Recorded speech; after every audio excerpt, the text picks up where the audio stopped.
Hello दोस्तों, स्वागत है आप सभी का हमारे YouTube channel H Y academy में। दोस्तों, आज की इस वीडियो में हम बात करने वाले हैं ओवरलोड रिले के बारे में। दोस्तों, ओवरलोड रिले आपने देखा होगा या इसका नाम तो सुना ही होगा। ये हमारे जितने भी स्टार्टर्स है उसमें यूज किया जाते हैं, जैसे डीएल स्टार्टर हो गया या स्टार डेल्टा स्टार्टर हो गया। उसमें मोटर के प्रोटेक्शन के लिए हम लोग इसको यूज करते हैं। ये क्या क्या प्रोटेक्शन देता है और इसका वर्किंग फंक्शन क्या है, ये कैसे काम करता है, ये सारी डिटेल्स इस वीडियो में हम बात करने वाले हैं। तो चलिए स्टार्ट करते हैं। Overload relay is an electrical device or equipment that provide protection from overload current, overheating and phase failure protection also।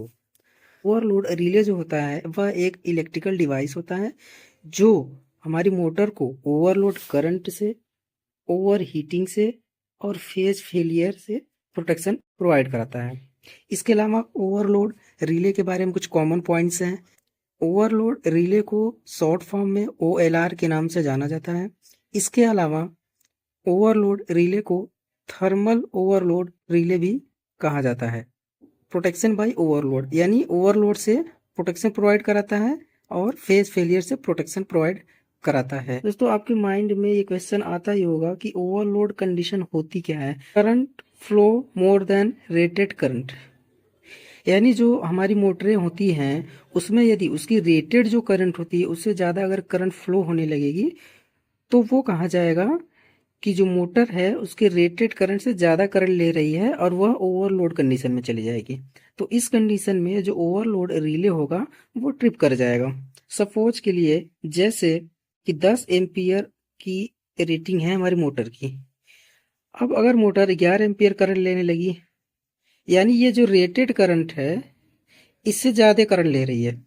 इससे ज़्यादा करंट लेने का मतलब ये है कि ये ओवरलोड कंडीशन में जा रही है। तो इस कंडीशन में हमारी जो ओवरलोड रिले है वो ट्रिप कर जाएगी। तो ये ओवरलोड कंडीशन कहलाती है। दूसरा पॉइंट क्या है, ये जो इंसुलेशन फेलियर है, तो इंसुलेशन फेलियर के कारण भी ओवरलोड करंट की जो कंडीशन आती है वो कैसे आती है। जैसे कि हमारी जो वाइंडिंग होती है, मोटर की जो वाइंडिंग होती है, उस वाइंडिंग की जो इंसुलेशन होती है अगर वो कट गई या खराब हो गई तो उस समय भी ये दोनों दो वायर आपस में चिपक जाते हैं। तो उस समय जो है मोटर बहुत ज़्यादा करंट लेने लगती है, यानी रेटेड करंट से ज़्यादा करंट लेने लगती है। तो उस समय भी क्या होता है, ओवरलोड कंडीशन आ जाती है। तो ओवरलोड रिले उस समय भी ट्रिप कर जाती है। और जो हमारी ओवरलोड रिले होती है वो शॉर्ट सर्किट प्रोटेक्शन प्रोवाइड नहीं कराता है। अब हम बात करते हैं कि ओवरलोड रिले का वर्किंग फंक्शन क्या है, ओवरलोड रिले कैसे काम करता है। जैसे अगर आप ओवरलोड रिले अभी इसको देखेंगे तो उसमें आपको कुछ पॉइंट्स मिलेंगे। जैसे पहला पॉइंट है O/R। ये O/R का मतलब होता है ऑफ या रीसेट। ये जो पॉइंट होता है, ये जो पुश बटन होता है, इसके द्वारा हम क्या करते हैं कि जो ओवरलोड रिले होती है उसको ऑफ कर देंगे या रीसेट कर देंगे। दूसरा इसमें आपको मिलेगा आई का पुश बटन मिलेगा। आई का जो पुश बटन होता है इसके द्वारा हम ओवरलोड रिले को स्टार्ट करते हैं। तीसरा पॉइंट मिलेगा ऑटो मैनुअल, जिसके द्वारा हम ओवरलोड रिले को ऑटो या मैनुअल मोड में सेट कर देते हैं। तो ऑटो और मैनुअल मोड में जब सेट करेंगे तो अगर हमने ऑटो में सेट कर दिया तो ये ऑटोमेटिकली रीसेट हो जाता है, और अगर मैनुअल में हम सेट करेंगे तो इसको मैनुअली हमको रीसेट करना पड़ता है। इसके अलावा इसमें पॉइंट मिलता है टेस्ट और ट्रिप का। टेस्ट और ट्रिप वाला जो पुश बटन होता है इसको इसलिए यूज किया जाता है कि हम मैनुअली इसको टेस्ट करते हैं कि ये जो हमारी ओवरलोड रिले है ये ट्रिप हो रही है या नहीं, ये सही से काम कर रहा है या नहीं। पांचवा पॉइंट इसमें मिलेगा आपको करंट लिमिट सेलेक्टर नॉब।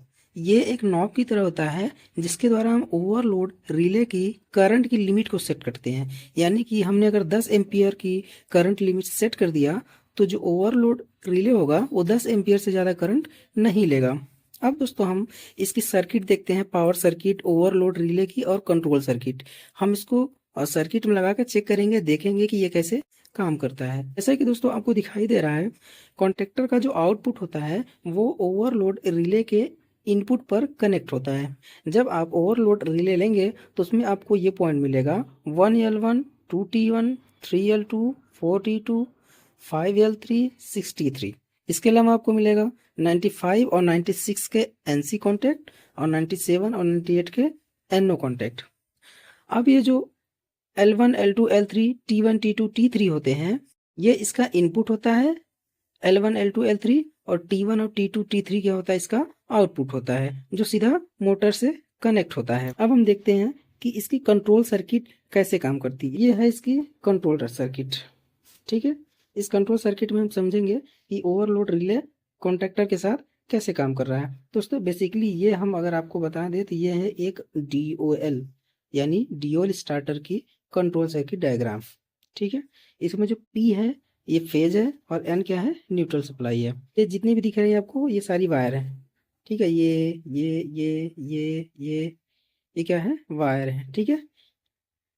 अब हम देखते हैं कि इसकी वायरिंग कैसे करते हैं सर्किट से, इसकी सप्लाई कैसे जाती है और ये कैसे काम करता है। तो फेज सप्लाई आएगी यहाँ से, ठीक है। ये जो है OLR का NC है यानी ओवरलोड रिले का NC कॉन्टैक्ट है जो 95 और 96 है, जो ओवरलोड रिले में आपको देखने को मिलेगा। अब जो है सप्लाई आएगी, क्योंकि ये NC पॉइंट है तो सप्लाई डायरेक्ट यहाँ से आगे निकल जाएगी और ये आएगी स्टॉप पुश बटन पे। ये जो स्टॉप पुश बटन होता है ये NC होता है यानी नॉर्मली क्लोज रहता है, ठीक है। अब यहाँ से सप्लाई आएगी स्टार्ट पुश बटन पे। अब ये जो स्टार्ट पुश बटन होता है ये नॉर्मली ओपन होता है यानी NO होता है, ठीक है। आप यहाँ से देख सकते हैं ये NO पॉइंट है। तो इस NO पॉइंट पे सप्लाई आगे नहीं जाएगी जब तक हम इस पुश बटन को प्रेस नहीं करेंगे। जैसे हमने स्टार्ट पुश बटन को प्रेस किया ये चेंज हो जाएगा NC में, तो सप्लाई आगे जाएगी हमारे कॉन्टैक्टर के कॉइल पे। ये जो कॉन्टैक्टर का कॉइल A1 है और ये A2 है, यहाँ से इसकी फेज सप्लाई आ रही है और यहाँ से हमने इसको न्यूट्रल की सप्लाई दे रखी है। तो जैसे ही हम इसको प्रेस करेंगे सप्लाई A1 पे आएगी, यहाँ से न्यूट्रल कंटिन्यू जा रहा है तो कॉइल जो है इसकी तुरंत मैग्नेटाइज हो जाएगी और हमारा कॉन्टैक्टर K1 जो है, हमने कॉन्टैक्टर को K1 मान रखा है, वो ऑन हो जाएगा। ओके, अब जैसे ही कॉन्टैक्टर हमारा ऑन होगा उस कंडीशन में कॉन्टैक्टर का जो NO कॉन्टैक्ट है ये NC में चेंज हो जाएगा। कॉन्टैक्टर का NO कॉन्टैक्ट जैसे ही NC में चेंज होगा कॉन्टैक्टर को होल्ड कर लेता है, यानी हम अगर स्टार्ट पुश बटन को छोड़ भी देते हैं तो ये अपने NO पोजीशन पर आ जाता है और K1 का जो NO पॉइंट है वो NC में बना रहता है। इस प्रकार ये कॉन्टैक्टर की होल्डिंग हो जाती है। कॉन्टैक्टर की होल्डिंग क्या है इसके लिए हमने एक अलग से वीडियो बना रखा है, आप उसको देख सकते हैं। अब कॉन्टैक्टर ऑन हो गया। अब जैसे ही कभी भी ओवरलोड कंडीशन आएगी, ओवरलोड रिले होती है इसके अंदर एक बाई मेटेलिक स्ट्रिप होती है। जब ये अपने रेटेड करंट से ऊपर की करंट लेने लगेगा उस समय जो बाई मेटेलिक स्ट्रिप होती है वो बैंड कर जाती है। जैसे ही बैंड करेगा उसका NC चेंज हो जाएगा NO में और NO चेंज हो जाएगा NC में।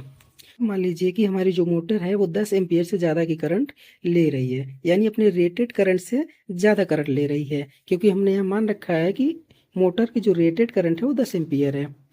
तो हमने OLR की जो लिमिट सेट कर रखी है करंट की वो 10 एम्पियर सेट कर रखी है। जैसे ही ओवरलोड रिले 10 एम्पियर से ज़्यादा करंट लेगी इसकी बाई मेटेलिक स्ट्रिप बैंड कर जाती है और NC कॉन्टैक्ट चेंज हो जाएगा NO में, यानी ये जो NC कॉन्टैक्ट है ये चेंज हो जाएगा NO में और सप्लाई यहीं पर ब्रेक हो जाएगी, सप्लाई आगे नहीं जाएगी। तो ये हमारा जो कॉन्टैक्टर है ये ऑफ हो जाएगा। उसी समय जो ये NO है ये चेंज हो जाएगा NC में। 97 और 98 कॉन्टैक्ट जो है वो चेंज हो जाएगा NC में और यहाँ से फेज की सप्लाई आएगी डायरेक्ट अंबर लाइट पे और यहाँ न्यूट्रल मिल रहा है तो ये ट्रिप इंडिकेशन दिखाएगी, यानी हमारी जो ट्रिप की लाइट लगी रहेगी अंबर की वो इंडिकेट करने लगेगी। अब वो बता देगा कि हमारा जो ओवरलोड रिले है वो ट्रिप कर गया है और स्टार्टर बंद हो जाएगा, तो मोटर काम करना बंद कर देगी। तो दोस्तों ये था टोटल OLR कैसे काम करता है, उसके साथ साथ हमने बता दिया कि कॉन्टैक्टर के साथ ओवरलोड रिले कैसे काम कर रहा है। अगर आपको वीडियो अच्छा लगा हो तो वीडियो लाइक करिए, शेयर करिए और चैनल को सब्सक्राइब करिए। मिलते हैं नेक्स्ट वीडियो में। Thank you.